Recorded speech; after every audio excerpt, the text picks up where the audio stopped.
All right. Well, thanks for joining today. It's it's a stressful day for many. I think the topic for democracy in a changing world came up from I have four kids in their 20s, and I was discussing with my youngest daughter the problems that we're seeing in our country. She lives in West Hollywood, LA, and works out there now, and has very different views than I do about the issues. And it was an eye-opener for me when I told her at one point, I still think the U.S. is the greatest country in the world. And she said, I'm not so sure it is anymore. And I think that's actually one of the big takeaways of what's going on today is how young people are viewing democracy and just in general what's going on in the world, regardless of whether you're living in a democratic or autocratic nation. We have all these conflicts going on, and I think the biggest conflict, aside from the obvious geopolitical ones, is the battle that's going on inside countries for the future direction of the nations. And we're seeing that play out in the US today in this election. I'm reminded of a quote on democracy. It says, democracy is a process, not a static condition. It's becoming rather than being. It can be easily lost, but never fully won. Its essence is an eternal struggle. And I think this election is that playing out. Democracy is an eternal struggle right now. And what I want to share today is thoughts on democracy from not only the U.S. perspective, from around the world, and how it fits in for where we're going with this election that we're seeing today. So most feel democracy isn't what it used to be. My daughter's comments are a reflection of a growing segment in the world. I guess I'm in one of the minorities here where most don't think the U.S. form of democracy is a good example.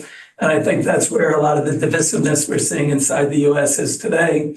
Around the world, it's also a growing number. It's 40% don't think it is, and 22 think it never has been.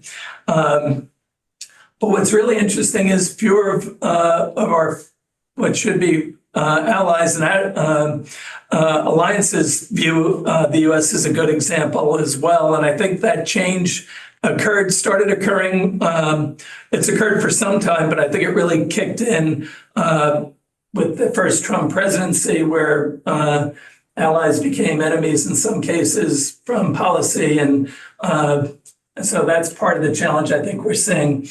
What's interesting in this survey from Pew, and this was a survey done in June before President Biden dropped out, President Biden's favorability ratings, who they have confidence in, was higher for him than Trump, Macron, Xi, and Putin in many nations, which I think is pretty telling about the state of the world today.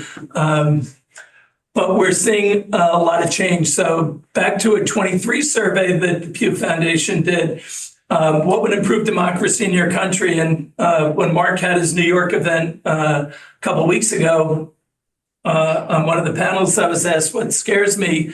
And I said, leadership around the world, or the lack thereof. And I think this chart really highlights, not just in the US, but in most democracies, there's a concern about the leaders and why. And take it a step further, you can see that most people view top politicians and changing politicians as the number one fix.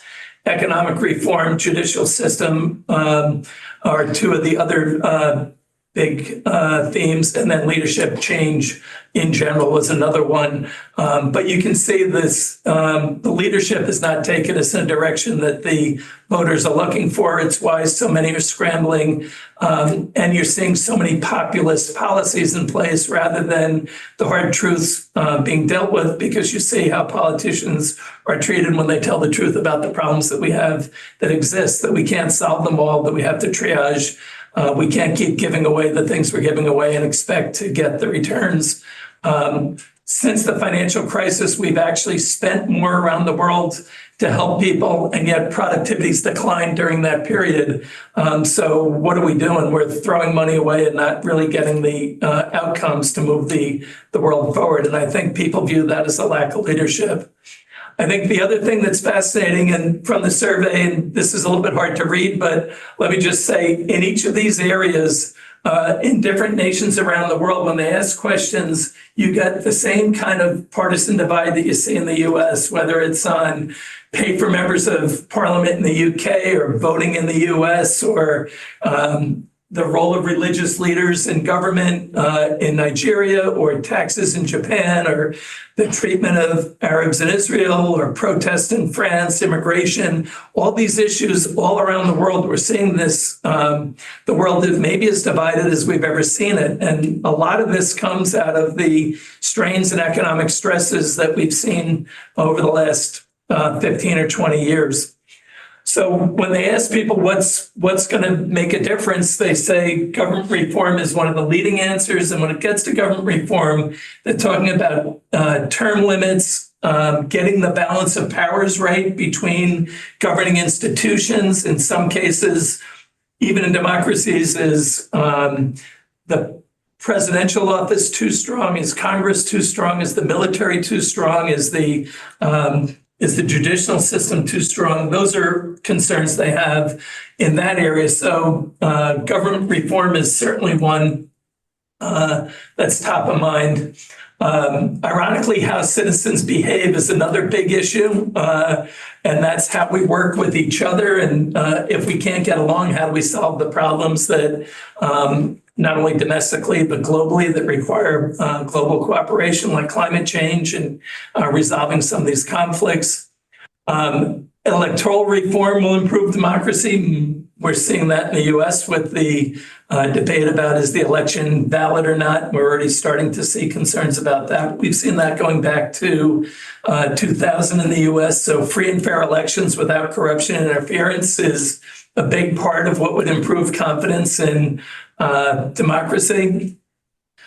So you have a number of issues there that are all out there, whether it's economic reform or electoral reform, new leadership. These are all the things that are weighing on voters' minds, and you see that play out. But then when you ask people, would you rather stay in your country or permanently move somewhere else, you're seeing very mixed changes. And I think this goes back to 2011 when the financial crisis hit and everyone was looking for better opportunities elsewhere. But I think around 16, well, actually around 14, and things started to change. You started to see the conflict starting to rise and pick up. And then you had President Trump come in 16 and really change the desire of migration patterns away from the US a little bit. But you start seeing people really changing their views of increasingly want to move away from where they are because of their concerns about the direction of their country, which is really one of the big issues. Do people have confidence in the directions of their countries? And the overwhelming answers have been more on the negative side than the positive. And lastly, really the top destinations for migrants to go. It used to be that Canada, the US, among other areas, were really hot. In the US's case, as I mentioned, with President Trump and some of the other policies coming in, that has been less so, although you can't tell that from the flood of immigrants coming in. But Canada was a big location for people to flow through and flow to. And even Canada is getting overwhelmed, so they've reduced their immigration numbers. I think they're targeting half of what they were looking for in the previous years. But then you have issues in Europe where the migrant issue has become a very negative issue, and you can see that reflected in the German numbers. And yet Spain and some of the other countries were looking to grow out of their problems, and we're looking to increase that. So different dynamics around immigration, depending on where you are in your country, where your housing situation is, where your economy is, and can you attract people with different opportunities. So I think we're seeing some changes here going on, and what's the battle between the autocratic and democratic economies and nations is really making this more of a challenge for where you want to go. And then you have the domestic issues that are making it harder for migrants to assimilate into new economies and new countries. So we're starting to see changing patterns there. But I think you're going to continue to see people wanting to move from these low income, low growth areas with high corruption to more established economies where they feel they might have better opportunity. So this is one of the big changes. So all this issues around democracy of is it working? How is it working? Who is it working for? Inequality issues are all changing the dynamics of democracy. So when we step back and say what's going on around the world, I think the big risks are obviously the conflicts. I think the U.S. debt and deficits are going to weigh on the world for some time, and how our policies go will drive a lot of the other policies since the dollar is the world's reserve currency. I think acts of nature are creating bigger risks for governments and for the economies globally. You add to that we have changing terms of trade, starting with the pandemic, starting with actually the sanctions from the Trump administration, shifting to the pandemic, and now moving forward to sanctions and the like. That's creating a whole different form of global trade and globalization, which I think is in the near term inflationary. And while that's happening, we have governments with a lot less fiscal space to meet the needs of the population, which creates even greater strains inside the nations and makes the forms of government and the government leadership much more important, and the decisions made by governments much more important today than they have been in some time. I think the drivers of capital are going to be the ones we've talked about, whether it's the reindustrialization, the digitalization, how we power the global economy with AI and other changes, how we resolve the conflict, but also how the monetary and fiscal policy responses work going forward when we've spent over 30% of GDP from the great financial crisis forward to solve what was basically about a 6% GDP problem. I think we have some real issues to deal with. So the areas we're going to focus on are the same ones we've been talking about for some time. I think tech, industrials for dual use, industrials, energy, materials, like financials and healthcare are going to be the drivers. I think productivity is the key overall. But I think one of the big issues that still has to be resolved is the alignment of the BRICS and the G7, and how do we get the right feel for everyone being included with the right ways, paying the right share of the contributions to make the world work effectively, I think is a big issue, and one that's not going to be solved quickly, particularly with the policies being proposed right now by candidates all over the world. I think this low growth, high debt problem is going to be one that creates big divergences. And I think the idea that we'll see a broadening out of the market may be challenged, because I believe rates are going to stay higher for longer than most people expect. And I think that makes it a real difficult problem for low growth, highly indebted companies to work out of their problems. And I think this all leads to greater stress around the world, and that is a positive for the U.S. because we tend to attract significant capital during those periods.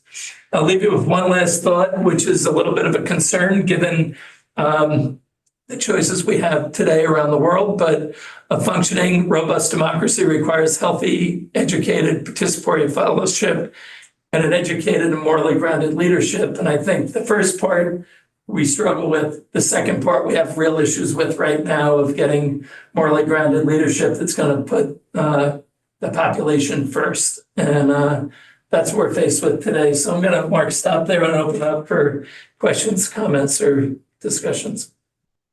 Thank you, sir. Was that provocative enough for you, Esther? No. Yes. It's kind of the wrong day to talk about it because we don't know which problems we need to address. I was trying to upload a photo of a comic. It's a kid asking, "Dad, who are you voting for?" And the kid says, "You." Yeah, thinking long term, thinking about the future. And the next 5 days, we're going to be thinking about politics rather than policy, I think. So personally, I'm going to watch the movie The Apprentice tonight. I don't want to be sitting in a room waiting for, little multi-micro percent indicators of something happening somewhere. They're, wake me when it's over. I'm with you, Esther, and I think as I started this, my daughter's concerns are the ones we should have of we're sending the bill to the kids' table is the phrase we've used before, and I think they're going to get stuck with a bill that is going to be really tough for them to pay off. Well, I'm happy to pay it if we get value delivered. Yeah. And that's the real thing. We need to stop talking about spending and talk about investing, because businesses invest all the time and nobody complains, but they want them to invest in something that will create value. And I think that's really the big issue. We've spent massive amounts of money over the last 10, 12 years, and productivity's declined. Right. And the idea of government giveaways to improve productivity is, I think, one of the things we have to change the balance of. I think we have to support the people that need support, but I think we have to be much more targeted in how we do that. And well, I think that's part of the challenge. One of my proposals is, instead of sticking predatory healthcare and guns and prisons into our GDP, subtract them, because it's money spent fixing problems we shouldn't have had. Love that. Yeah. I actually suggested earlier. Let's Michael Hammer had a hand up. Michael, you want to ask away? So, Stephen, you mentioned in the survey about people saying we need to pick better politicians. But a big part of the problem is that people are not engaged civically during the course of the year. It's only when election time rolls around, and then all of a sudden everybody's responding to sound bites. And that's part of the problem. And when you look back to the early days of the Republic, a lot of the people were not academically educated, but they were very invested in how things should be run and what should be done. And, so it's not the politicians, it's the people that are the problem. Well, there's an op-ed in the Journal today that said the American voters will get what they want. They're going to get it good and hard, regardless of who wins, was the op-ed. And I think, Michael, we don't get people engaged, and public ignorance around the issues is too high, and the media has not been stepping in to clarify it like it used to. You turn on Walter Cronkite, you got news. You turn on the news today, you get that networks, generally you get their opinion, not the news. So I think that's one of the changes we have to deal with. Andrew Voss. Thanks, Stephen. I agree with the last comments there, but I believe it was by Michael. And on the heels of that, I think it was Ben Franklin that was quoted as when he was asked if we have a monarchy or a republic. He said, "We have a republic as long as you can keep it." And I'm interested to hear, Stephen, what you think. It's a larger philosophical discussion, but what was your interpretation of that quote? I think you have to work every day. I think it goes to the quote I started with about democracy is an eternal struggle. I think you have to keep winning.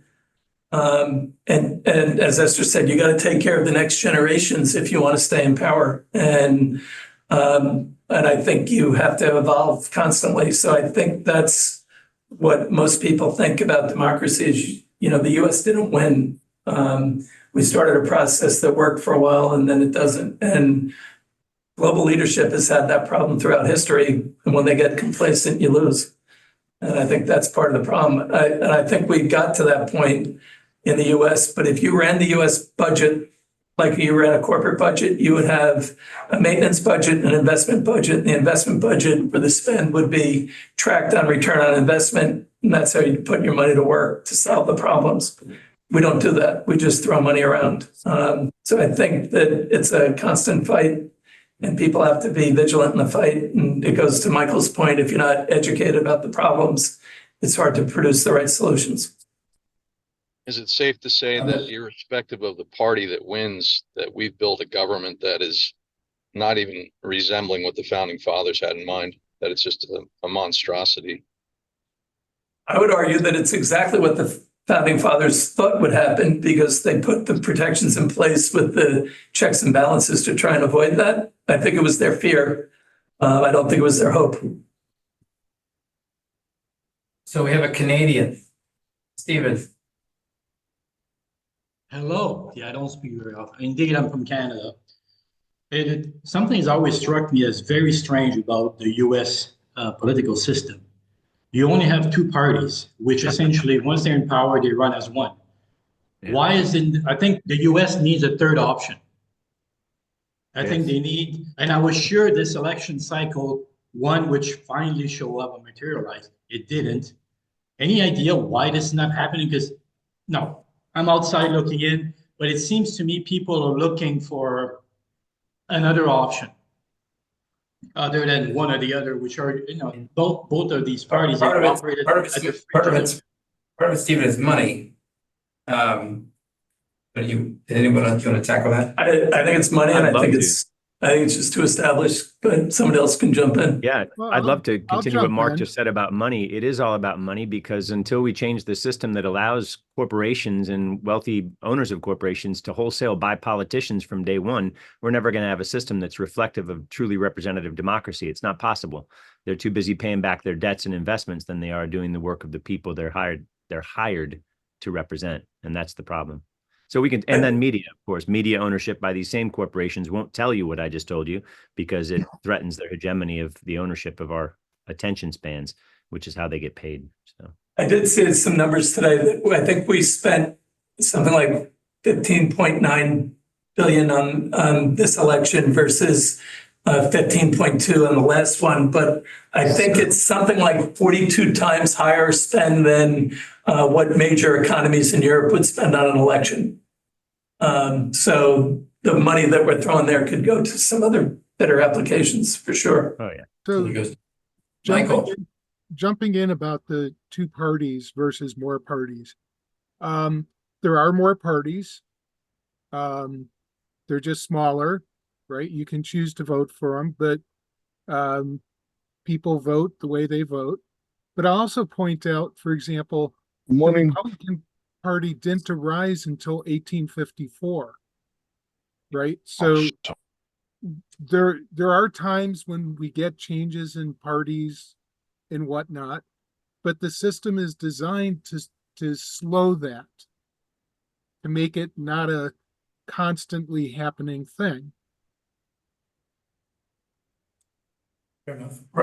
Hi there. Rob? Sorry. Go ahead, Mark. Hi, Mark. Sorry, Mark. Thanks for inviting me.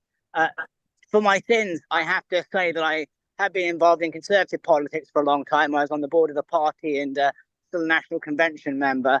So I echo some thought of the comments about how do you engage with people, right? And engagement's very, very difficult equally when you've got other institutions with independent election spend that's not fully accounted spending money as well. So, and then you get these narratives about stealing elections. But just in terms of the historical point, it was the Democratic Republican Party was one party that was the Federalist Party that split in two, really, over the about Jay Amendment and what the Jay Amendment and Adams and Hamilton's view and alignment with Britain versus Jefferson's strong backing, which had very long ramifications in terms of debate about trade and so forth. So it's very difficult for many parties because I believe the Democrats say we stand for the Federation, the United States, and obviously so do the Republicans. And it's very hard for a new political parties to come in because they don't have that tradition that goes back to this Democratic Republican Party that had been one party and very much aligned on many of the objectives for the Constitution and the creation of the the United States. So I think it's very difficult for newcomers to claim to have this history. And this makes a big difference for many Americans.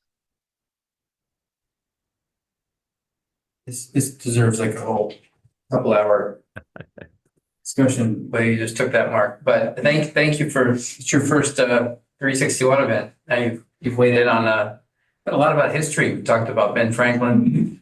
I have a fun fact for you before Rob asks a question. You know why Ben Franklin wasn't allowed to participate in the writing of the Declaration of Independence? Is Jack Wine still on? Because they were afraid that he would insert a joke into it. All right, Rob, what's your question? Hey, Mark. Hey, Steve. Thanks. Just absorbing a little bit of the last couple of dialogues. Steve, were you surprised at the RFK endorsement? Because that the Kennedy family is one of the longest and most powerful Democratic families, and I think the timing of that was right after the Democratic convention. It took some air out of the momentum there. So that's quick question one, and then there's a follow-up as well that depending on the response. I'm not surprised with anything with Trump's orbit, to be honest with you, who comes in and who comes out. Someone today from the Asia call thought that the Israeli attacks were calculated to bring in Trump. Yeah. All kinds of views and theories on this stuff. Yeah, Well, I'm not sure who that helps, to be honest with you, Rob. You know what I mean? It is one of the legacy families in the Democratic Party, but I'm not sure whether it helps or hurts one party or the other. Well, I mean, if you look traditionally at what are the third party candidates or so, it does matter. And I think the fact that the Democrats didn't make peace and bring into that tent, it just is what it is. And then just the follow up is that if the VP does win, was there any thought as far as how long it would take for the other side to concede, or is that going to be? Do you have an estimation of days or more? They won't concede. I doubt he'll concede. If I had to guess, I don't think he will. But I think it'll take a couple of days to get the results in. But I think you'll generally know this week the results. Whether who accepts them or not will be further out. But I think they've tightened up the election counts considerably, and I think I saw a chart that only a couple of states are going to go a few more days after. So I don't think it's that far out before we know. We did a poll last week. Yeah, and one footnote to that versus 2000, the prior, is that the fact that you have a standing Dem in power, just aligns from DOJ on to security, versus it being the opposite side in power. So I think Dieter has his hand up. Thank you. We got the Canadians, we got the Brits, now we have the Germans kind of weighing on this. Former German. Now American. Sorry, excuse me. German origin. Go ahead. I only want to come back and say about the different parties. I think it would be great if you have a third party, something like this. When you remember when Germany started after the war, they have three parties: the Christian Democratic, Social, and the Liberals. And now we have 10 parties. No party has a voting to get a coalition together, and this is where the German government is struggling now. The left party has to coalesce with the Christian party, and then you two others. You never come to a real solution. This is why Germany is going to the tanking. That's a big problem to have too many parties. I think 3 is a good number, but I would never have more than 3. I can tell you, living 20 years in Germany, that was critical. To jump in on the point about Germany and also with France, obviously you have proportional representation and some forms of AV in different levels of government. So this is why you end up having. Lost you. You're on mute, Mark. No, he's not Sorry. Mark, I on mute. Sorry, yeah. So this is why you have the AV and different systems of government. This is why you have so many parties that emerge, because actually you don't need a huge number of votes. You just need a proportion of votes. For example, and if you look in the UK elections just now, Nigel Farage, for example, got as much as the proportion of the vote as the Liberal Democrats, but he got 5 seats versus the Liberal Democrats getting a more strategic targeted number of seats, 65 seats. So, if the UK had adopted AV, you'd suddenly see a whole wave of additional parties being elected. And I think that would be the same case in the United States, right? So I think the voting system, first past the post, makes a massive difference. And I would agree, it's better to have fewer parties and greater representation than having this one-fits-all where you have 10, 15 parties and everyone trying to create their own party, because in one particular state they can get, 70% of the vote and suddenly have a seat. I was just going to say, I think the benefit of multiple parties is you should get policies in place for a longer period of time so that you can actually get the benefits from them. One of the challenges in the US is when you go from the 2 platforms that are out there today, they're so different that you lose that time for the productive spend. So if you increase regulations one administration and cut them the next, how do businesses invest? How do you operate in that kind of a setup? It gets very difficult. I think you need to have more stability in policy so that people can make better longer term investments, whether it's the government or companies or even individuals. And I think the herky-jerky nature of policy right now makes it too hard to make good investment decisions, which is why productivity dropped. And we have to you got to get productivity up. We have too many problems in the world to deal with. Haven't heard that one in a long time, Stephen. Herky jerky. Yep. I thought you were going to talk about productivity going up, but herky jerky, fine.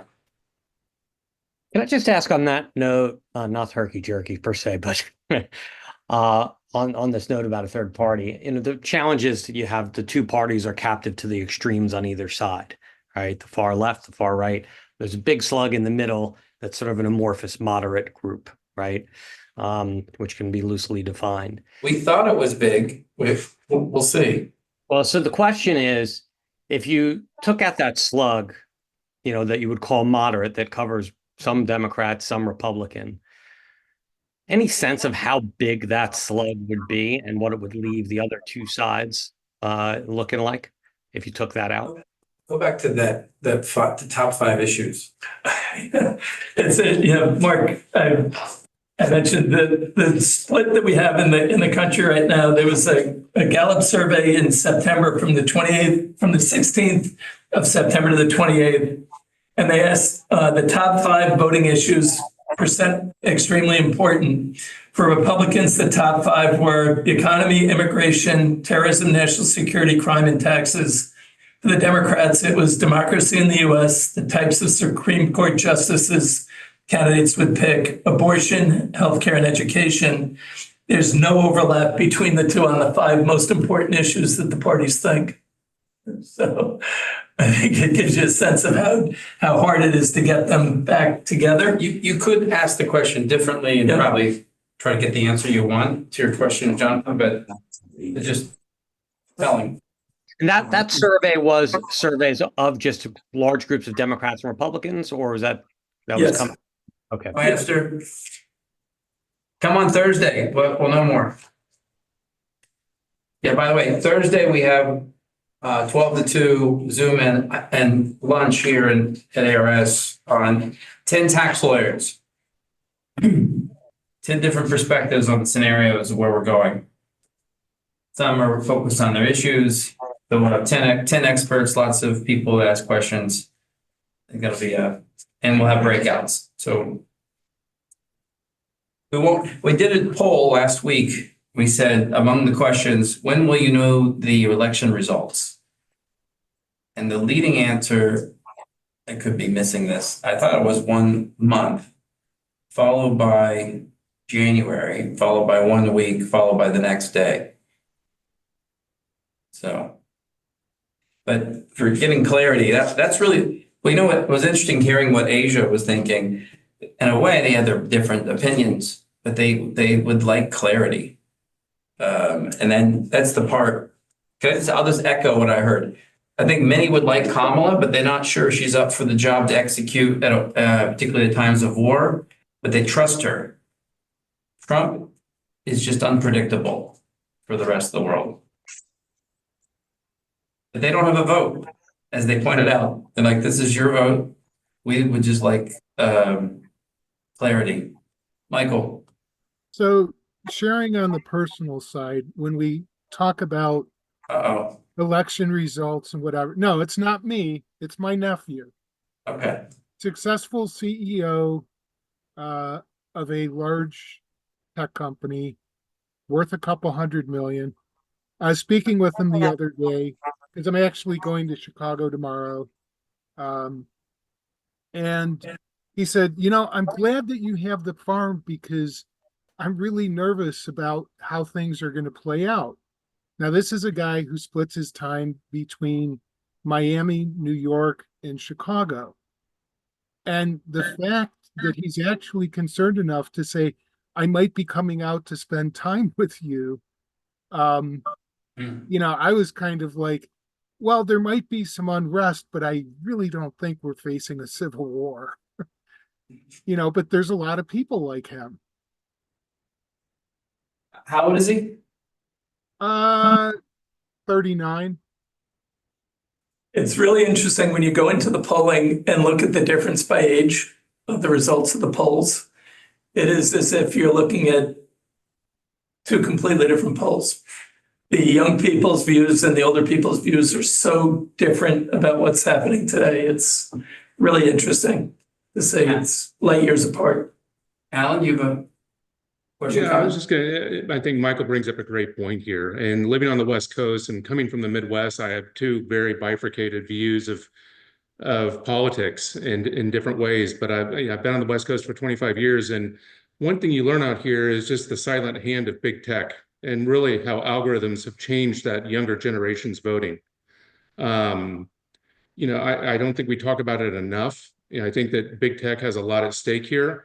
My brother was working for Google during the Romney-Obama election, and Eric Schmidt came in at 8 a.m. He's like, I've been up all night, and I want to tell you how we helped the Obama campaign raise $1 billion. And at that point, Google was under FTC investigation. And you can go look it up. You know, that was election. And then on was January 3rd or January 4th, the FTC dropped that investigation on Google. But again, it just shows they were helping. He was talking about how they were, you know, helping them ad target different people going block by block in Miami and Florida and different swing states and really helping influence that election. And, and of course, it's happening from different circles of different preferred candidates, right, as we speak. Yeah. From the FANG leaderships. Well, look at. Well, maybe not all the FANG leaderships, but some of the media leaderships. It now really encompasses, to your point, you know, cable, you know, platforms like X, you know, search history, you know, other searches, you know, just a number of different ways. And, you know, I think you look at a good example, whatever way you look at it. A friend of mine kind of talked about the fact that Facebook really was testing the way that they could influence opinion. And one of the things was about transgender bathrooms early on. I mean, really, what does that impact? What percentage of people? And they were able to, and I think that was a thing that they influenced early on, testing to see how they could come into the political fray. You know, that's one example, but I think if you dig deeper into it, it's a very interesting subject, and it's definitely changed the way that the sub 50 culture. Look what happened with TikTok and other platforms, and the other, you know, foreign governments and foreign entities have really plugged into this and realized that they can influence things, you know, much more than our own government can through these social platforms. Would love to hear people's comments. Thanks. Well, our government is restricted. Sorry, Michael, say it again. our government is restricted in how they can use social media for influencing. And, you know, this goes back to the 60s and some of the activities that went on then. And there's I don't know, people believe that it is wrong for our government to be doing certain types of activities to influence people. There's no such restrictions on other governments. But there's not a restriction on the DNC or RNC in the way that they influence things. And that's the one thing that Google, working with the Obama campaign, helped influence that election. You say that the governments are restricted, but in the background, there's puppeteers that are really controlling the narrative. The campaigns are the campaigns. They're not the government. So just pause on it. Adam, you had your hand up, back down, back up and down. But you want to, because since you haven't spoken yet, and Rob's already spoken 5 times. So do you want to say something? No, I'm fine. I'm listening. Good for you, Rob. 5 times. Well, he's trying to make up for lost ground. Rob? Yeah, just a quick thought on, Well, he's going to need a lot more than that. I think the big the elephant in the room that hadn't been addressed is Elon. I think in New York, Mark, Elon was on stage at the Madison Square Garden rally, and I think his dialogue of with some potential Treasury Secretary candidates and the point of both protection, but then also for offense, I think is well regarded. Steve, do you have any thoughts if the VP wins, how does he make peace with all the backing, whether it's from X or SpaceX or Tesla? How does that make peace with the Dems if his horse doesn't win? Usually it's with cash. You just had a whole discussion on how money's driving everything. I think that's the answer. And I don't know if she wins, they'll say that he helped them, not hurt them. So I think he'll do it with money. That's all. It's the way these guys get back in good graces. You can say the same with Bezos and the Washington Post as well. Yeah, or sometimes it's the lack of activity. I don't know, one's more vindictive than the other, but I just on the Bezos one that came up last week. I think there's a really interesting discussion around that, but media's, as we talked about earlier, their approval rating is at an all-time low. Their trust rating is at all-time low. So does it really matter that the Washington Post gives an endorsement or not, other than the fact that they've done it in the past? I mean, I think that might be getting overblown because it's Bezos. If it wasn't Bezos and another owner of the paper said, we're not going to do that this year, would you have the same reaction? I'm not sure. Perhaps. All right, Andrew Voss is back. I like the Ben Franklin quote, so keep those going. Thank you. I think Dr. Sorensen would have been proud of that. Well, I wanted to talk about Jules Steinberg, because you know what, why Plato wrote the Republic, so if he could be king, but then since he couldn't be king, he actually supported democracy and he wrote the laws. Wasn't it Plato that said, there's no man that's hated more than the one that speaks the truth? I don't remember, but it sounds good. What's your question? I wanted to add on to, Alan brought up a really great point, and I would add on to that those algorithms have carried over into the ChatGPT world. If you do any queries on all things politics these days, they're heavily tilted in one direction. That's all I wanted to say. Okay, Mark? Yeah, hi. Sorry. So I wanted to make, I think, a couple of observations. I'll try to be quick. And it's to do with this point and links in with social media.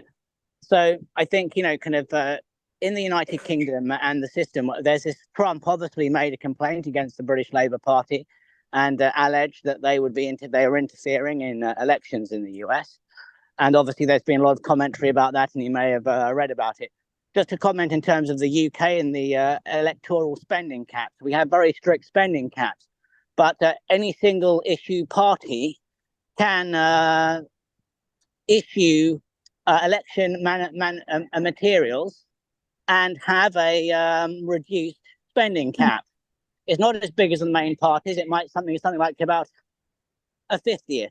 But what you get in the UK is all the trade unions having these single issue campaigns like Save Our Hospitals or Save Our Transport System, etc. So they run all of these independent campaigns, but they don't actually then have to field a candidate in the general election.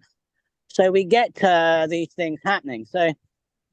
And then you have all the social media and the memes they're pushing out across the entire year because it's unionized money that is spending. So then you see these skews that start to occur, and some of the allegations relating that have been made in the election against some of the individuals have been behind some of these campaigns in the UK, very effective campaigns. So even if you do have spending caps, and even if you don't allow a main party to do something, as people are saying, it's always possible in these grey lines to do things. And now if you're running a continuous campaign, so in the UK, we have the local elections, we have the mayoral elections, we have the assembly elections, and then we have the general election. So when you have these single issue parties running campaigns all the year round,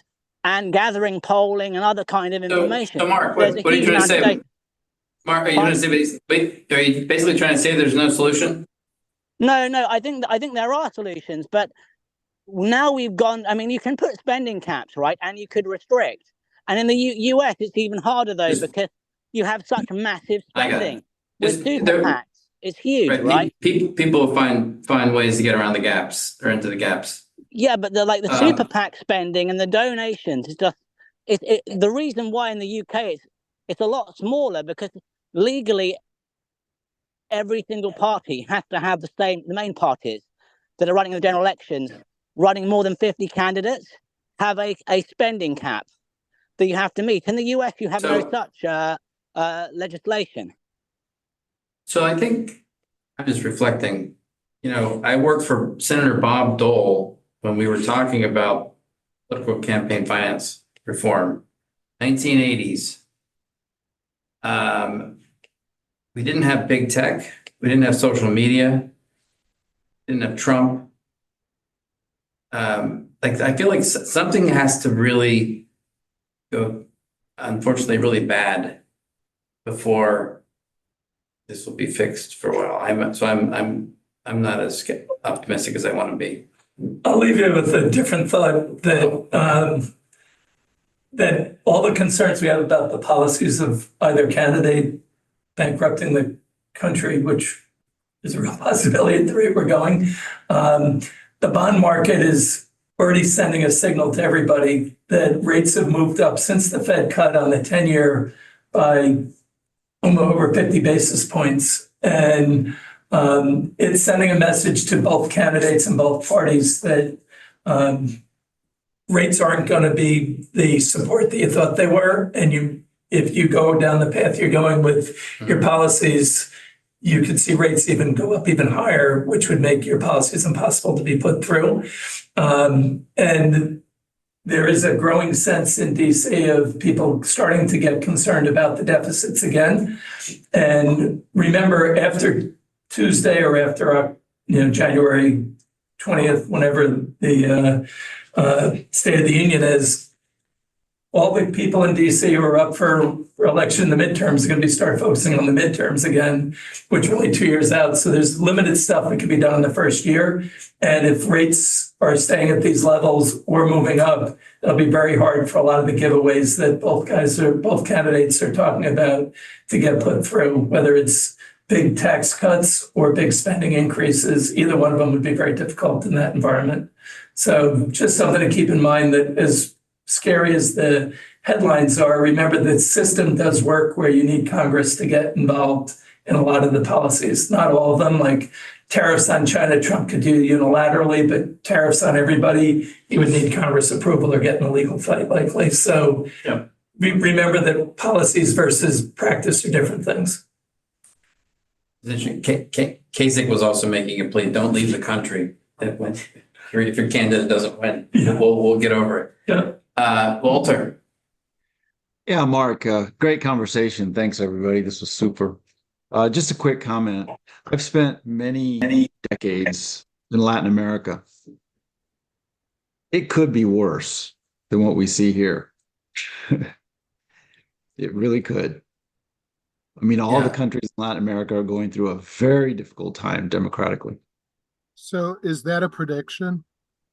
I certainly hope not.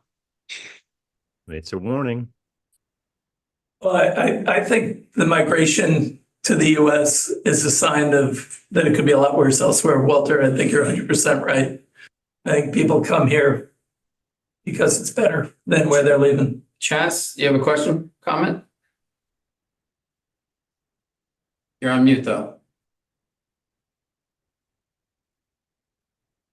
Still on mute. Sorry about that. Hey, everybody. This has been a very interesting conversation. And as you guys can imagine, this election, I have basically not watched political news for the last month. Just too much overload, too much negativity, too much conflict.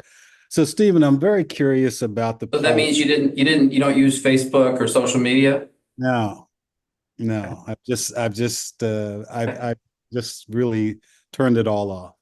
I mean, I get some of it with the Bloomberg watch. I mean, that's really the only thing I'm watching now is Bloomberg. But I'm just curious about the polling, Stephen, as a father of 3 daughters, 31, 29, and 19. As our next generation is thinking about alternatives to democracy, that the polling suggests, whether here in the US or globally, that the next generation coming up has a point of view on what might be a better alternative to democracy? Are people tuning in to the autocratic approaches to government? Is it democracy or is it just how we're functioning? Well, capitalism. It's American capitalism that's changing democracy. Democracy is not the problem. Yeah, I think it's their views of how everything works, whether it's democracy or they do have a problem with our brand of democracy right now, which is viewed, I think, in connection with our foreign policy, not just our economic policies. So I think the foreign policy views for the young people are, we have all these problems at home. Why are we trying to solve everyone else's problem when we can't take care of our own people here? And I think, Charles, my kids are in this, It sounds familiar, right? We've had this over multiple generations, right? Yeah, sure. Yeah, and I think I think a lot of that changed with Trump, where he was telling everyone else to step up, that the U.S. can't pay everyone else's bills for wars, so you can do whatever you want to do inside. And I think that message resonated with some people from a positive from Trump, that we're not going to help everyone, we're going to focus on our America. But I think that is a mixed message for so many people that. But I think. Scott, you hit the point. It's different for everyone, right? If you're wealthy, you're concerned about different things than if you're just struggling to get by. And I think that's what the issue is. The young people are dealing with cost of living, housing, and jobs. Those are the things, and climate. Those are the things that really they care about most. And yet they don't feel like the politicians are reacting to that. And I think that's really why they think we're lost. But I also think the giveaways that have gone on over the last 15 years have made them soft. I think the U.S. has gotten soft, and the greatest generation went through a lot, and they still live it today, where our kids are looking for, in many cases, the younger people are looking for more support from the government, and they look elsewhere and they see better healthcare in other countries or more affordable healthcare. The things that they deal with every day are what's driving them. And so I don't think we're addressing their issues as much as they need to. And I think, Chaz, I think that's the divide between the older and the younger people is in large part. So does that come down to better execution at government level? Yeah, I Better think education. Is that that's what it's come, Scott, because you said it's about capitalism and our form of capitalism today versus if we go back over the last 2 or 3 decades. When I started on the street in the 80s, I'd say capitalism is somewhat the same. There's still greed across the street, on the street. Yeah. There's still greed driving and Wall Street's still driving economic development. It's driving foreign policy. It's driving military policy. So capitalism is still the driver. So maybe Scott, you could maybe break that down. I appreciate it, Chaz. I do. Well, I think breaking down capitalism, American capitalism is not what Adam Smith envisioned at all. We've been grossly disproportionately leaning toward using government as a tool of capitalism as opposed to a rebuff to unbridled capitalism. And that's really where we are. And it also happens at the same moment that we saw greed overtake the ethos of Wall Street and thus capture media, capture public attention. We've also really scaled back education in civics. We've scaled back education in personal finance. We've scaled back political discourse, frankly, almost entirely because it's such a hot topic. Music and the arts. Well, it's for-profit media is the problem. And until we have, 3 networks where at least the discipline and ethics of 3 anchors are telling you the same facts, we're never going to get there, man. We got to get money out of politics. We got to get for-profit media to be accountable. It's just not working. And the patterns are quite clear since 1980. Well, then, yeah, what Dekai was describing, it's not what we hear, it's what we should hear but don't see. It's been filtered. Again, I think we have big tech, we have social media, and then another force that I don't want to name. I'm not as optimistic. I try to be optimistic. Michael, are you optimistic? Can I say something that's going to lift our spirits? No, I'm a pragmatist. But I just wanted to point out. You could be an optimistic pragmatist. I just wanted to point out that a lot of self-proclaimed capitalists love capitalism on the way up, and then they want socialism and government bailouts on the way down.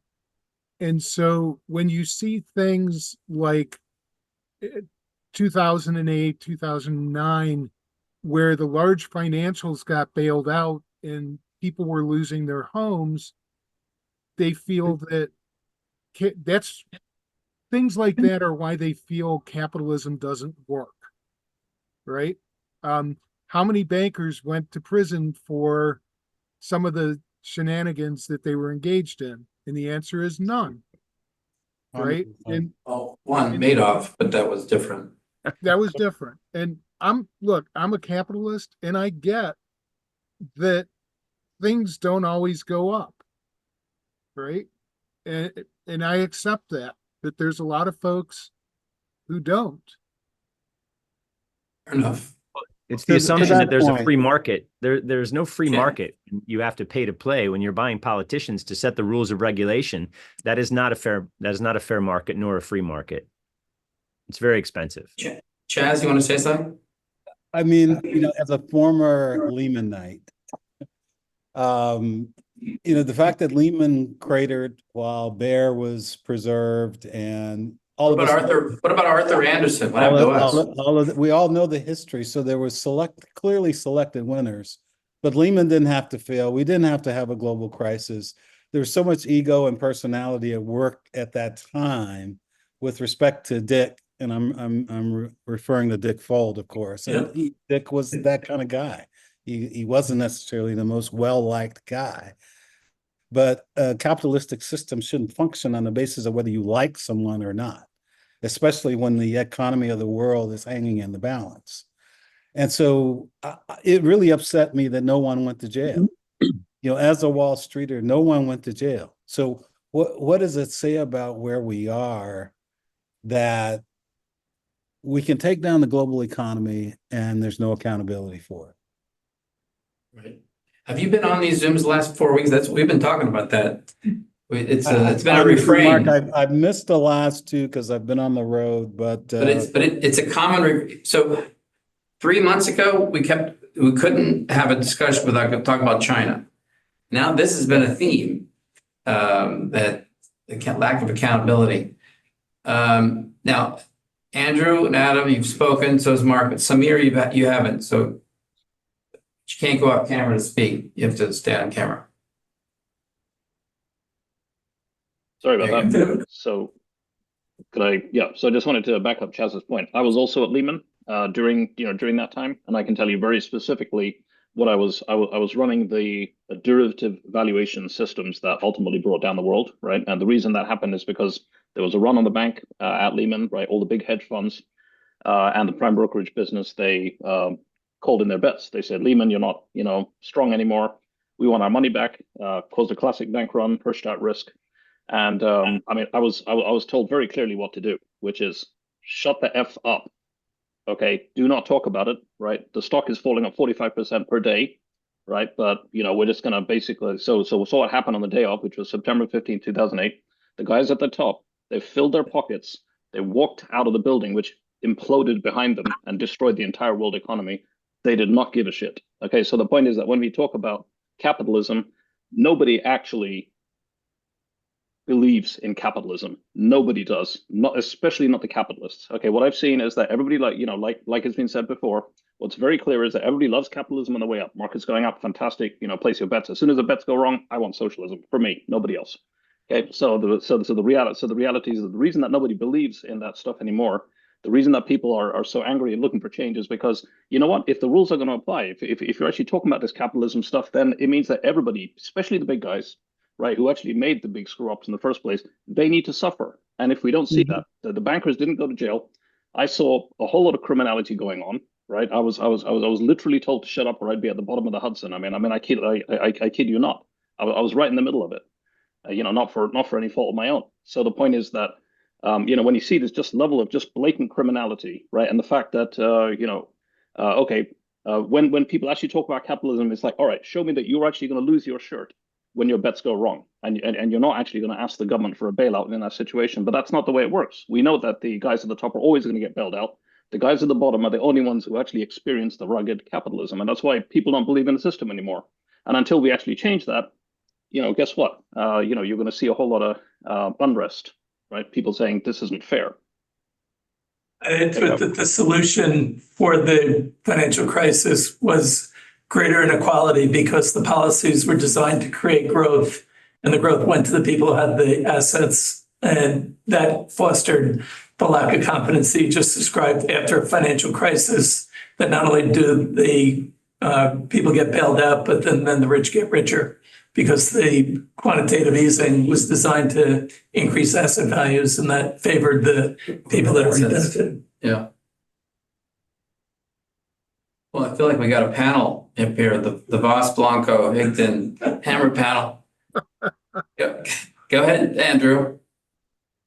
Andrew, by the way, has anyone seen Andrew Voss outside of his car?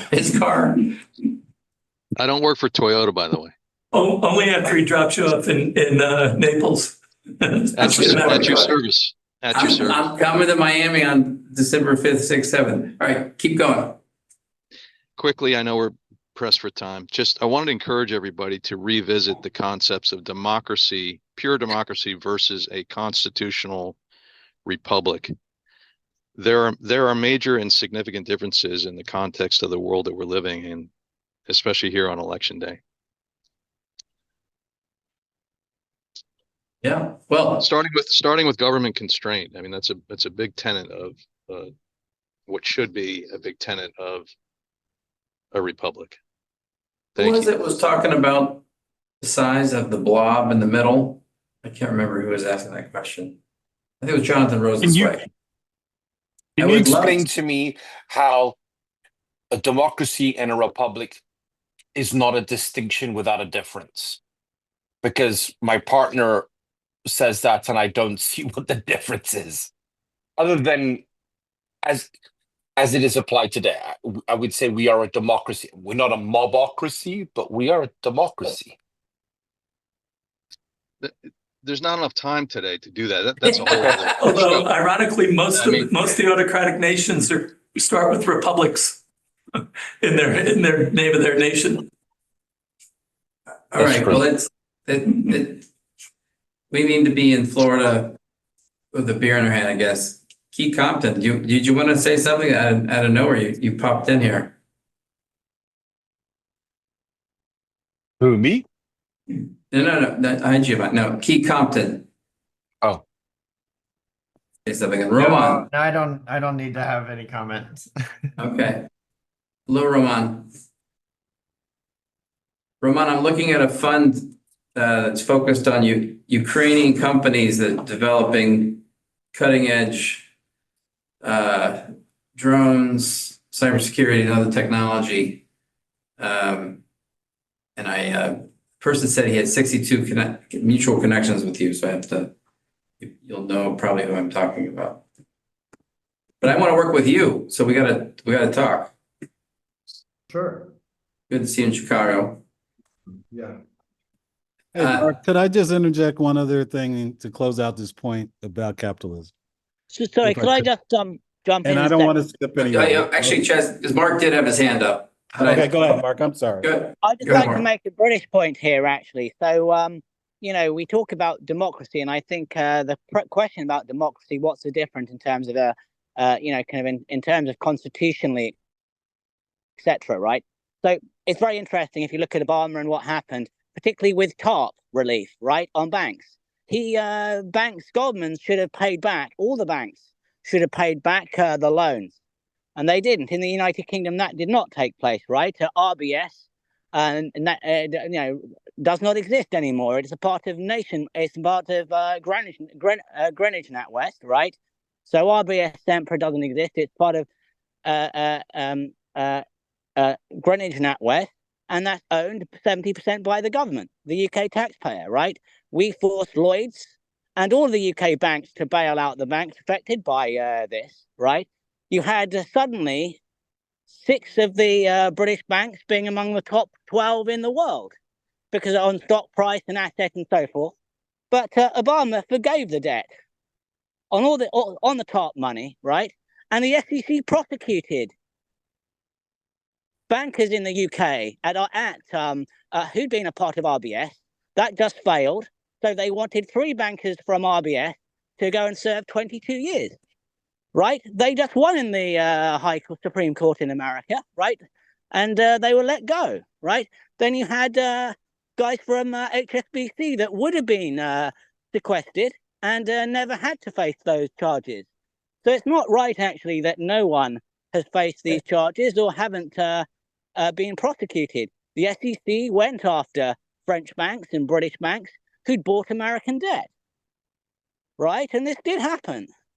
So, and again, and why did that happen abroad and why didn't it happen at home, right? Because the TARP repayment that was loaned to the banks, if it had been repaid with interest, would have provided a social dividend for the people that lost their homes. And that social dividend never happened, right? And in the UK, the social dividend is still supposed to happen, but the banks aren't making as much money and they're not competing with the American banks, because they're the caps on the way they can operate. And so ironically, American capitalism got bigger as a result, not smaller. But I'm not necessarily angry about that. It's just the way markets function.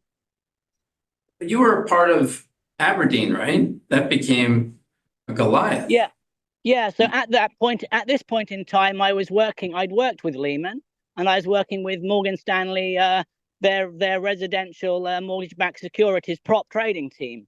At this point in time, and I remember in June 2007, when the liquidity crunch hit all of the stock market, and everyone was going on what's happening, right? And that was Goldman's GSAM selling off and shorting their mid-cap global Burke, right? It was a very interesting time. Yeah. Sorry, but yeah. So So let's just get a few other. Thank you, Mark. Any other? You want to speak, Chess? Yeah, couple of things really quickly. One, I do think a great panel discussion that we should put together would be the accountability of capitalism. You ready to co-chair that? I'm happy to work with whomever's interested. Because I do think. What are you doing on December 3rd? Where we are today is definitely traces back to the way we manage the global financial crisis. And so we've had a shift, I think, of the moralism. And I know that sounds kind of oxymoronic, but we've had a shift in the moralism of our capitalism since the great financial crisis. And as a result, we've had a shift in the way we view our leaders. So it used to be about character, but now it's about the size of your balance sheet.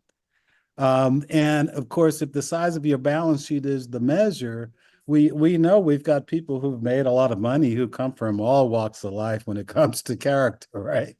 We don't have a financial crisis if everybody is acting within a specific moral framework and character, right? Maybe a related question. Esther Dyson asked this at our March conference. Name me a billionaire today who's a better person than he or she was 20 years ago. Does anyone have one? Female Walton. Buffett.